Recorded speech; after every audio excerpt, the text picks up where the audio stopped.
आज के इस वीडियो में हम हीरो सेक्शन बनाने वाले हैं HTML और CSS का यूज करके। यहाँ पर जब भी हम इसे रिफ्रेश करते हैं या वेबसाइट ओपन होगी तो एक एनिमेशन शो होगा इस तरह से। ठीक, चलिए शुरू करते हैं।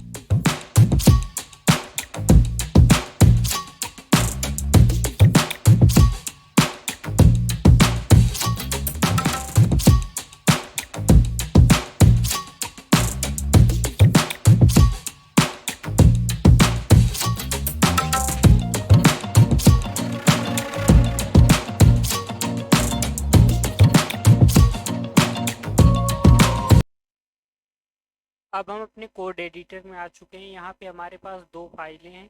एक है index.html, सेकेंड है style.cs और एक तीसरा इमेज है जिसका नाम background.jpg। ठीक, हम अपनी index.html वाली फाइल पे आएंगे। यहाँ पे हम क्या करेंगे कि जो हमने ये CSS की फाइल बनाई जो भी ब्लैंक है, इसको लिंक करेंगे HTML वाली फाइल से।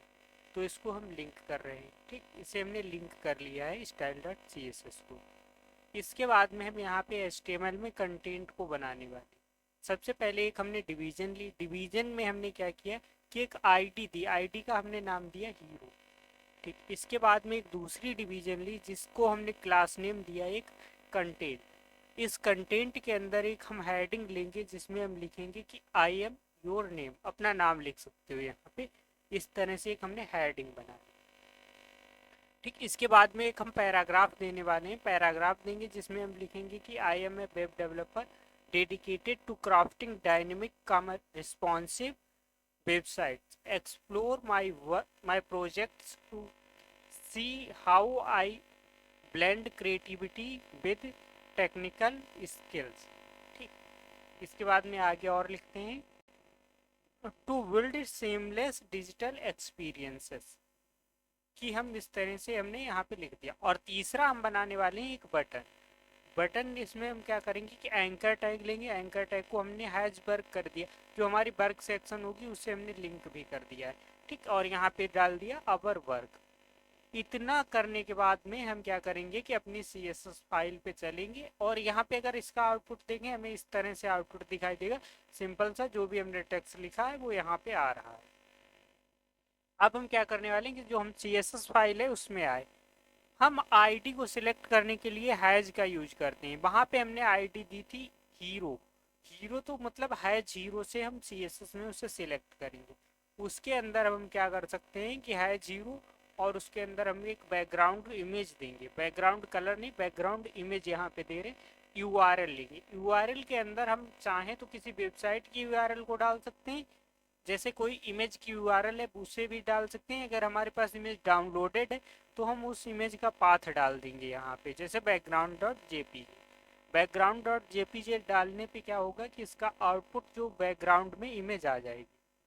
यहाँ पे ये बैकग्राउंड में इमेज आ गई, बट ये पूरी क्यों नहीं आ रही, क्योंकि यहाँ पे इसकी हमने हाइट नहीं दी है। ठीक, इसे अब हम क्या करेंगे कि अगर इसे हाइट देंगे, हाइट हमने दी 100 bh, 100 bh की हाइट देने पे ये फुल स्क्रीन पे आ जाएगी। ये यहाँ पे देखो जैसे रिफ्रेश करते हैं ये फुल स्क्रीन पे आ गई। अब यहाँ पे क्या है कि बाय डिफॉल्ट ये यहाँ पे देखो साइड में क्या कर रहा है कि गैप छोड़ रहा है। तो उसके लिए हमें क्या करना है कि हमें एक यूनिवर्सल सिलेक्टर लेना होगा। यूनिवर्सल सिलेक्टर स्टार से हम बनाते हैं। यूनिवर्सल सिलेक्टर में हम क्या करेंगे कि जो मार्जिन है उसको हम जीरो कर देंगे। मार्जिन को जीरो कर देंगे तो ये क्या होगा कि जो हमारा गैप है वो चला जाएगा। ठीक, अभी यहाँ पे एक चीज और आएगी कि अगर यहाँ पे हम पैडिंग लें, पैडिंग अगर हमने यहाँ पे 10 पिक्सल की ली, पैडिंग लेने पे क्या होगा कि ये अपनी हाइट को बड़ा कर देगा। जैसे अभी 100 bh की हाइट है और जैसे ही हमने पैडिंग ली तो इसने क्या किया कि ये देखो यहाँ पे इसने 10 पिक्सल को और बड़ा कर दिया। 10 और 10 20 पिक्सल इसे बड़ा कर दिया। बट हम चाहते हैं कि वो चीज़ बड़ी ना हो, तो उसके लिए हम क्या करेंगे कि जो हमने यूनिवर्सल सिलेक्टर लिया वहाँ पे हम करेंगे कि box sizing border box. Border box करने से क्या होगा कि जो हमारा एक्स्ट्रा स्पेस आ रहा था वो चला जाएगा। जैसे यहाँ पे क्या था कि ये हमारी डिवीजन को बड़ा कर रहा था, ये डिवीजन अब बड़ी नहीं रह जाएगी। ये जितनी हमने 100 bh की हाइट थी 100 bh की ही रह जाएगी। इस तरह से ये बन गया। अब यहाँ पे क्या है कि देखो एक तो बैकग्राउंड इधर भी आ रहा है, यहाँ तक इमेज है, अगर हमारा इमेज छोटा है तो बैकग्राउंड इधर ले रहा है, तो उसको भी हम कर सकते हैं। पहले तो हम क्या करेंगे कि ये जो टेक्स्ट है इसको हम सेंटर में लाना चाहेंगे। पर जैसे हमने पोर्टफोलियो वेबसाइट बनवाई वहाँ पे हम सेंटर में किस तरह से लाए थे कि पोजीशनिंग का, पोजीशन के थ्रू, ठीक है। और यहाँ पे हम क्या करेंगे, डिस्प्ले फ्लैग से लाएंगे। डिस्प्ले फ्लैग्स करेंगे तब ये क्या होगा कि अभी यहाँ पे कोई भी चेंज नहीं होगा, क्योंकि हमने एक कंटेनर के अंदर कंटेंट को एक डिवीजन के अंदर डाल रखा है, इसलिए। अब हम क्या करेंगे कि उस डिवीजन को ही सेंटर कर देंगे। यहाँ पे हम क्या करेंगे कि जस्टिफाइड कंटेंट सेंटर, तब ये क्या होगा कि हॉरिजॉन्टली सेंटर में हो जाएगा, हॉरिजॉन्टली, ठीक। ये हॉरिजॉन्टली सेंटर में हो गया बट वर्टिकली सेंटर में नहीं है। उसके लिए हम क्या करेंगे कि अलाइन आइटम्स को सेंटर करेंगे, तब ये क्या होगा कि हमारा वर्टिकल भी सेंटर में हो जाएगा। इस तरह से वर्टिकल भी सेंटर में हो गया, ठीक। अभी ये बहुत बड़ा आ रहा है, तो इसको हम छोटा करने के लिए जो हमने कंटेंट वाली डिवीजन ली थी उसको हम मैक्सिमम विड्थ दे देंगे। यहाँ पे जो हमने कंटेंट वाली हीरो हीरो के अंदर जो हमने कंटेंट वाली सेक्शन बनाई थी, यहाँ पे ये कंटेंट वाली डिवीजन, जो कंटेंट वाली डिवीजन है, अगर इसकी विड्थ हम फिक्स कर देंगे तो कंटेंट उसके अंदर ही आएगा। तो इसके लिए हम क्या करने वाले हैं, कंटेंट, और इसमें हम विड्थ पहले देंगे कि 100%। 100% ऐसी रहे कि जब हम छोटी स्क्रीन पे हों तब 100%। मान लो जैसे हमने 500 पिक्सल मैक्सिमम विड्थ ली, तो 500 पिक्सल से नीचे की जो स्क्रीन होंगी उन पे तो 100% रहनी चाहिए, इसलिए। अभी ये 100% की, तो ये 100% ले रहा है, क्योंकि अभी इसे पता नहीं कि हमने मैक्सिमम विड्थ कितनी ली। अब यहाँ पे अगर हम मैक्सिमम विड्थ कर दें कि 500 पिक्सल, तब ये क्या करेगा कि मैक्सिमम विड्थ 500 पिक्सल लेगा। मैक्सिमम विड्थ जो है वो 500 पिक्सल की लेगा, बट जो इस तरह से 500 पिक्सल की ले रहा है। अगर हम इससे छोटी स्क्रीन पे चलते हैं तब ये क्या करेगा कि तब 100% विड्थ ले रहा है, ठीक। जैसे छोटी स्क्रीन है, 500 से छोटी है, तब ये 100% ले रहा है। और जैसे ही 500 से ऊपर जाएगा ये ओनली 500 लेगा, बाकी स्पेस छोड़ता जाएगा, इस तरह से, ठीक। ये हमारा इस तरह से हो गया। अब हम क्या करेंगे कि इसको हम सेंटर में करेंगे, कि सेंटर में करने के लिए हम टेक्स्ट अलाइन सेंटर कर देंगे। टेक्स्ट अलाइन सेंटर करने से क्या होगा कि ये हमारे टेक्स्ट जो है वो सेंटर में हो जाएंगे, कि अभी जो इनकी स्टार्टिंग है वो यहीं से हो रही जहाँ से हमारी डिवीजन है, बट इनकी डिवीजन जहाँ से हमारी डिवीजन स्टार्ट हो रही वहीं से टेक्स्ट भी स्टार्ट हो रहे।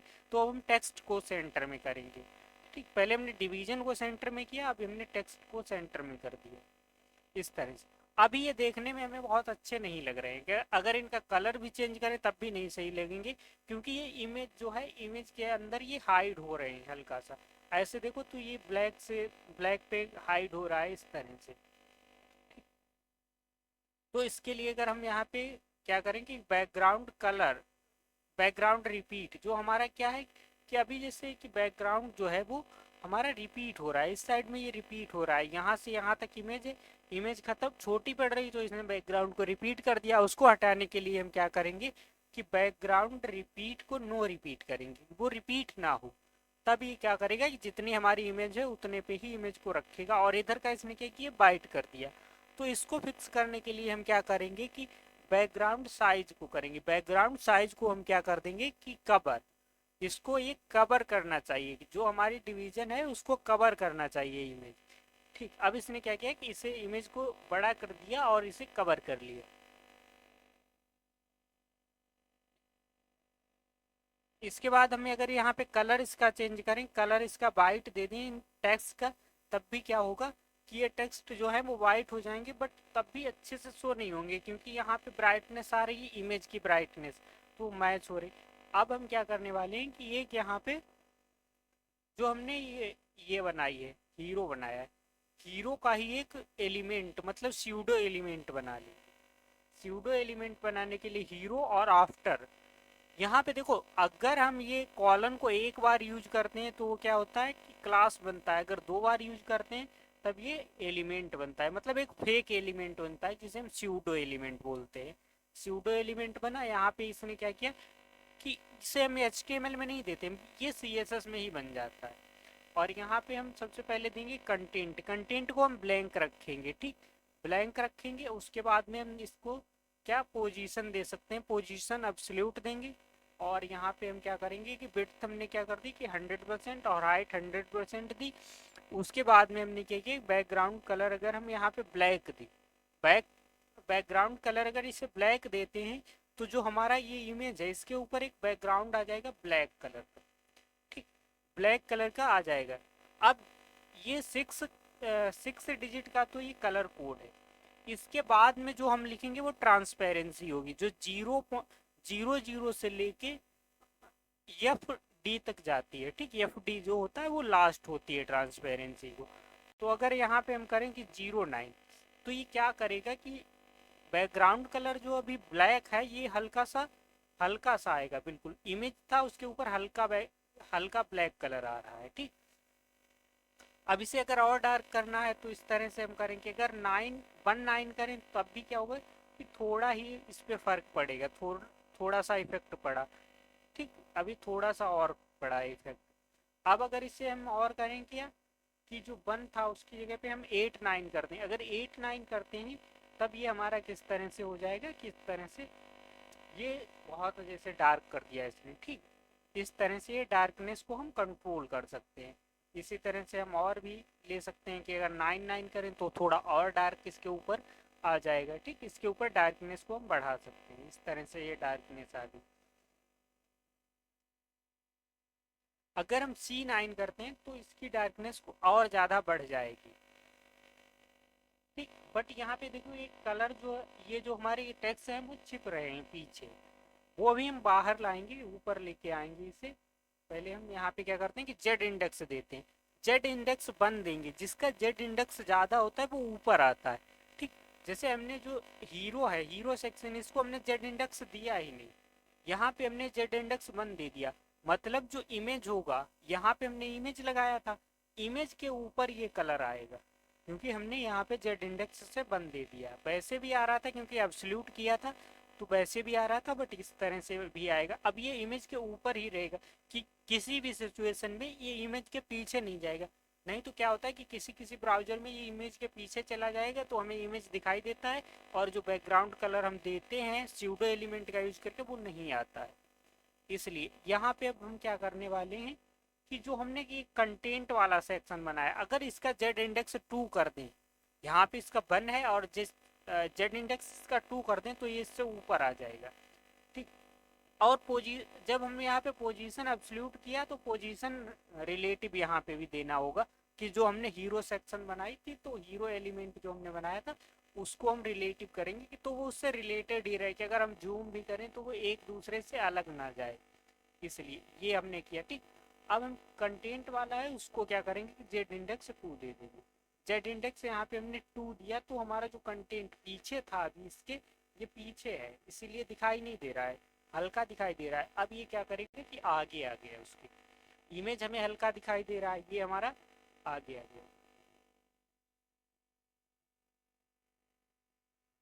और इस तरह से हम क्या कर सकते हैं कि इसका फॉन्ट साइज बड़ा कर सकते हैं, कि जो हमारी हेडिंग है उसका हम फॉन्ट साइज क्या करेंगे 36 पिक्सल, ठीक, 6 पिक्सल किया तो इसका फॉन्ट साइज जो है वो बड़ा हो जाएगा।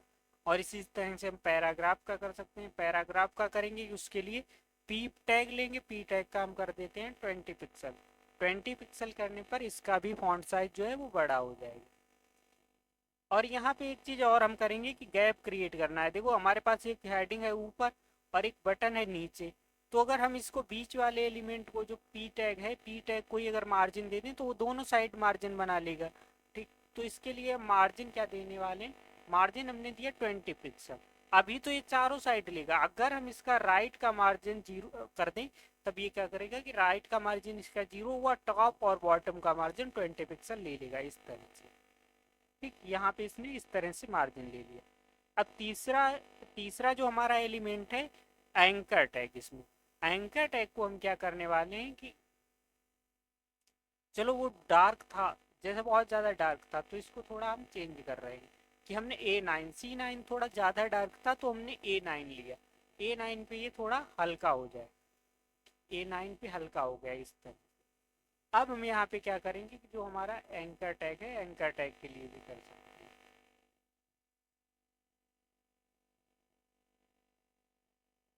अच्छा एक चीज़ पहले अभी और देख लो, एंकर टैग को हम बाद में डिजाइन करेंगे। कि अगर हम जैसे यहाँ पे देखो कि अगर छोटी स्क्रीन पे जाते हैं तो हमें ये यहाँ का माउंटेन शो हो रहा है, ठीक।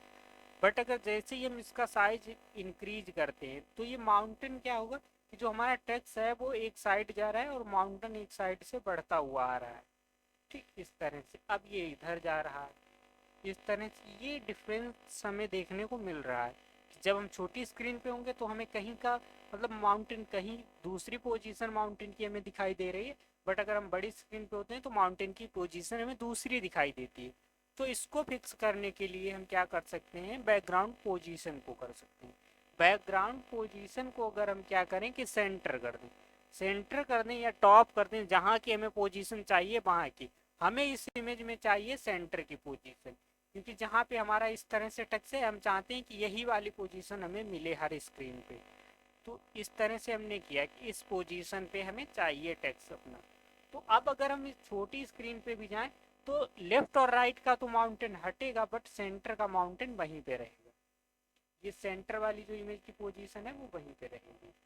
देखो छोटी स्क्रीन पे जाएं तो सेंटर वाली पोजीशन वही रहेगी, ये चोटी यहीं पे रहेगी, ठीक। ये वाला माउंटेन यहीं पे रहेगा। बट बाकी जो है लेफ्ट और राइट के वो घटेंगे बढ़ेंगे, क्योंकि जैसी भी हमारी विड्थ होगी उसके अकॉर्डिंग वो कम ज़्यादा होते रहेंगे, बट सेंटर वाला सेंटर में ही रहेगा जो हमें पोजीशन फिक्स है। इस तरह से हमने पोजीशन फिक्स कर ली। अब हम इसमें क्या करेंगे कि जो हमने एंकर टैग लिया, एंकर टैग को हम बनाएंगे इस तरह से। पहले तो हम टेक्स्ट डेकोरेशन नन करेंगे। टेक्स्ट डेकोरेशन नन इसलिए करेंगे क्योंकि इसके नीचे जो एक बॉर्डर आ रहा है इसको हटाना है। इस बॉर्डर को हमने हटा दिया। अब यहाँ पे हम कलर देंगे, कलर देंगे, कलर हमने वाइट किया तो क्या हुआ कि ये वाइट कलर हमारा आ जाएगा, ये कलर हमारा वाइट हो गया। अब इसके बाद में हम इसका फॉन्ट साइज बड़ा कर सकते हैं। फॉन्ट साइज 20 पिक्सल लेंगे तब इसका फॉन्ट बड़ा हो जाएगा। फॉन्ट साइज बड़ा हो गया। इसके बाद में हम क्या करने वाले हैं कि फॉन्ट साइज के बाद में यहाँ पे अगर हम बॉर्डर ले लें 2 पिक्सल सॉलिड और वाइट, ठीक, सॉलिड वाइट कलर का अगर बॉर्डर लिया तो वो इस तरह से आएगा। अभी ये बिल्कुल टेक्स्ट से चिपका हुआ है तो इसको हम क्या कर सकते हैं कि पैडिंग देंगे। पैडिंग देते हैं अगर हम टॉप से पैडिंग देंगे 10 पिक्सल की और लेफ्ट और राइट से हमने 20 पिक्सल की पैडिंग दे दी, ठीक। तो ये इस तरह से आएगा। बट यहाँ पे देखो कि इसने ऊपर मार्जिन जो है वो कम रखा है, कम रह गया है मार्जिन। तो उसके लिए हम क्या कर सकते हैं कि यहाँ पे डिस्प्ले इनलाइन ब्लॉक देंगे। अगर डिस्प्ले ब्लॉक हम देते हैं तब ये क्या करेगा कि जो हमने 500 पिक्सल की मैक्सिमम विड्थ ली है ये बटन भी 500 पिक्सल का बन जाएगा। यहाँ पे इसने मार्जिन तो ले लिया बट ये बटन भी 500 पिक्सल का बन गया। हम क्या करेंगे कि इसे इनलाइन ब्लॉक करेंगे जिससे क्या होगा कि हमारा बटन छोटा ही रहे, वो 100% विड्थ ना ले। तो हमने इस तरह से किया तो ये हमारा बटन छोटा रहा बट इसके ऊपर जो स्पेस हमने दिया था मार्जिन वो मार्जिन फिर से आ गया डिस्प्ले ब्लॉक इनलाइन ब्लॉक करने से, ठीक। इस तरह से हमारा टेक्स्ट बन गया। अभी यहाँ पे क्या है कि हमारे पास इसमें कोई एनिमेशन नहीं है। अगर हम इसे रिफ्रेश करते हैं तो हमें कोई भी एनिमेशन नहीं दिखाई देता है क्योंकि अभी हमने एनिमेशन लगाया ही नहीं है।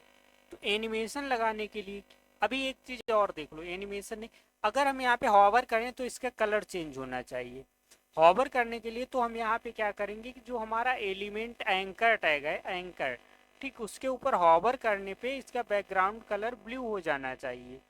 यहाँ पे अगर हम इसका आउटपुट देखते हैं, ठीक, आउटपुट में हमें क्या दिखाई देगा कि जैसे ही हम अबर वर्क के ऊपर करते हैं तो ये हावर करने पे क्या होता है कि इसका बैकग्राउंड कलर ब्लैक ब्लू हो जा रहा है, ठीक। ब्लू होता है बट ये सडन हो रहा है, एकदम से आता है एकदम से चला जाता है, जैसे हटाते हैं बिल्कुल ये हमें अच्छा नहीं लग रहा है। तो इसके लिए हम यहाँ पे क्या ऐड कर सकते हैं, यहाँ पे अगर हम ट्रांजिशन दे दें, ट्रांजिशन अगर हम दे दें कि 1 सेकेंड लीनियर, ये हमने ट्रांजिशन दी तो ये क्या होगा कि 1 सेकेंड में आएगा और 1 सेकेंड में जाएगा, तो वो थोड़ा डिले करके आएगा। जैसे ये स्लो मोशन में आएगा इस तरह से स्लोली स्लोली जाएगा और स्लोली आएगा, ठीक। स्लो मोशन में ये आ रहा है और स्लो मोशन में इसका बैकग्राउंड कलर जा रहा है, ठीक। इस तरह से हमने ये लगा दिया है कि ट्रांजिशन। अब हम एनिमेशन लगाने वाले, तो एनिमेशन को हम क्या करेंगे कि जो हमने हेडिंग ली, हेडिंग पे पहले एनिमेशन को अप्लाई करेंगे। हेडिंग पे यहाँ पे हम क्या करेंगे कि एनिमेशन, एनिमेशन का नाम हमने दिया फेड अप, ठीक। फेड अप को हमने 1.5 सेकेंड में हमें कराना है और इसमें हमने लीनियर दिया कि ये जो एनिमेशन है वो लीनियरली रन होना चाहिए। ठीक, तो एनिमेशन के लिए हम क्या करते हैं कि सबसे नीचे आए, यहाँ पे हमने क्या किया, की फ्रेम्स लिया, की फ्रेम्स, और यहाँ पे हम आइडेंटिफायर लेते हैं। आइडेंटिफायर क्या होता है, जो हमने यहाँ पे नाम दिया फेड अप, तो यहाँ पे आइडेंटिफायर क्या है, फेड अप। फेड अप हमने जब किया तो ये इस तरह से अभी वर्क नहीं करेगा। अभी यहाँ पे हम क्या करेंगे कि 0%, जब हमारा टाइम स्टार्ट हो तब इसकी मतलब वैल्यू क्या होनी चाहिए, इस पर कौन सी प्रॉपर्टी अप्लाई होनी चाहिए। जब टाइम, जैसे टाइम हमने 1.5 सेकेंड का लिया तो चलेगा तो 0 से, जब 0% हो, 0 पे मतलब टाइम स्टार्ट हो, तब क्या हो कि उसकी जो ट्रांसफॉर्म हो जाए 20 पिक्सल। ट्रांसफॉर्म ट्रांसलेट बाई मतलब 20 पिक्सल नीचे से ऊपर जाए। यहाँ पे हम 20 पिक्सल दे देंगे, 20 पिक्सल नीचे से ऊपर के लिए स्लाइड होता हुआ जाए। ठीक, अभी ये अगर हम इसका आउटपुट देखें तो ये क्या करेगा कि जैसे ही हम यहाँ पे इससे रिफ्रेश करते हैं, ये 20 पिक्सल यहाँ से ऊपर के लिए स्लाइड होता हुआ जा रहा है, जैसे देखो स्लाइड होता हुआ जा रहा है। ठीक, अभी यह क्या है कि बिल्कुल सेम रहता है। अब हम यहाँ पे क्या कर सकते हैं कि ओपेसिटी को ऐड कर देंगे। ओपेसिटी अगर हम यहाँ पे ऐड कर दें, ओपेसिटी 0, ओपेसिटी 0 मतलब शुरू में ये स्टार्ट होगा तब हमें ये दिखाई नहीं देगा, बट धीरे धीरे ये टेक्स्ट जो है वो दिखाई देने लगेगा इस तरह से।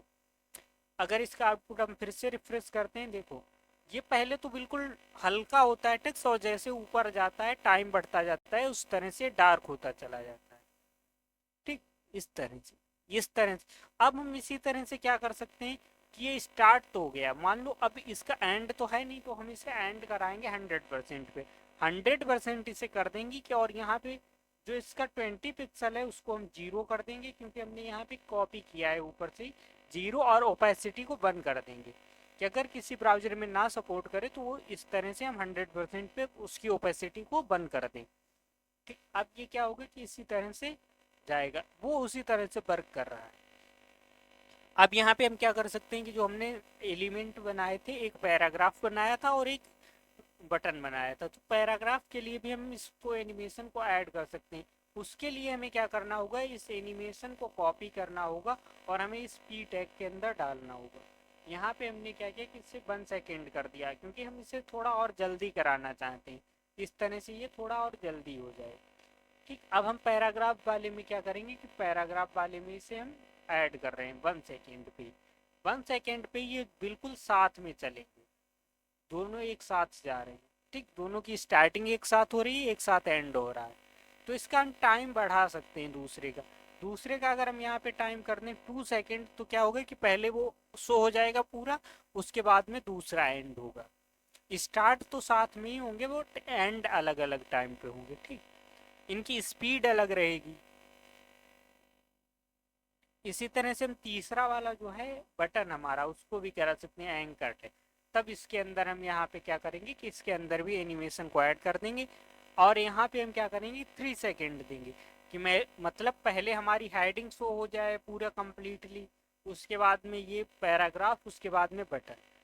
इस तरह से अब हमारा एलिमेंट शो होने लगे। ठीक, एक के बाद एक ये एंड हो रहा है इनका एनिमेशन।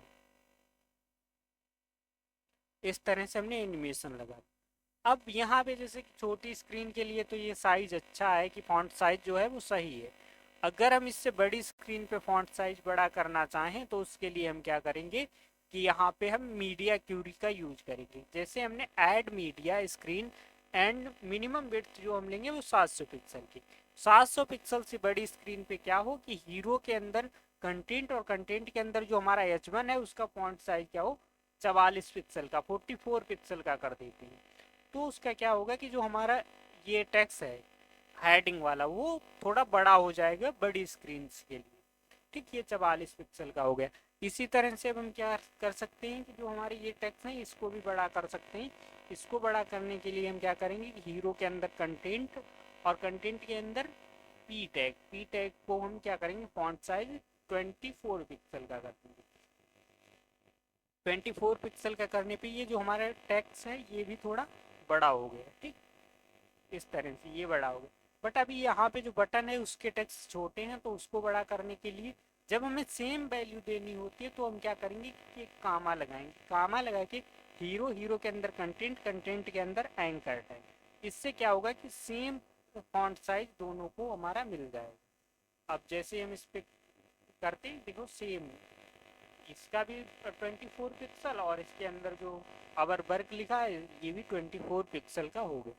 इस तरह से एक हमारा हीरो सेक्शन बन गया जिसमें एक एनिमेशन भी है और जो छोटी स्क्रीन पे अलग और बड़ी स्क्रीन पर अलग फॉन्ट साइज हमें प्रोवाइड करता है। जैसे यहाँ पे अगर हम छोटी स्क्रीन पे जाएंगे तो फॉन्ट साइज छोटा हो गया, ठीक, फॉन्ट साइज छोटे हो गए। जैसे ही हम बड़ी स्क्रीन पे जाएंगे तो ये फॉन्ट साइज बड़े हो जाएंगे। जैसे हमने 700 पिक्सल दिया, यहाँ पे देखो 700 पिक्सल से नीचे छोटा, 700 पिक्सल से ऊपर बड़ा, ठीक। वो ट्रांजिशन भी हो रहा है। यहाँ पे बटन में ट्रांजिशन दिया तो बटन में ही ओनली ट्रांजिशन हो रहा है, वो हल्के से 1 सेकेंड में जा रहा है, 1 सेकेंड में छोटा, 1 सेकेंड में बड़ा हो रहा है क्योंकि हमने वहाँ पे ट्रांजिशन दिया था। ठीक, इस तरह से हम एक हीरो सेक्शन को बना सकते हैं जिसके बैकग्राउंड में एक इमेज हो। ठीक, आज की इस वीडियो में इतना ही, मिलते हैं नेक्स्ट वीडियो में।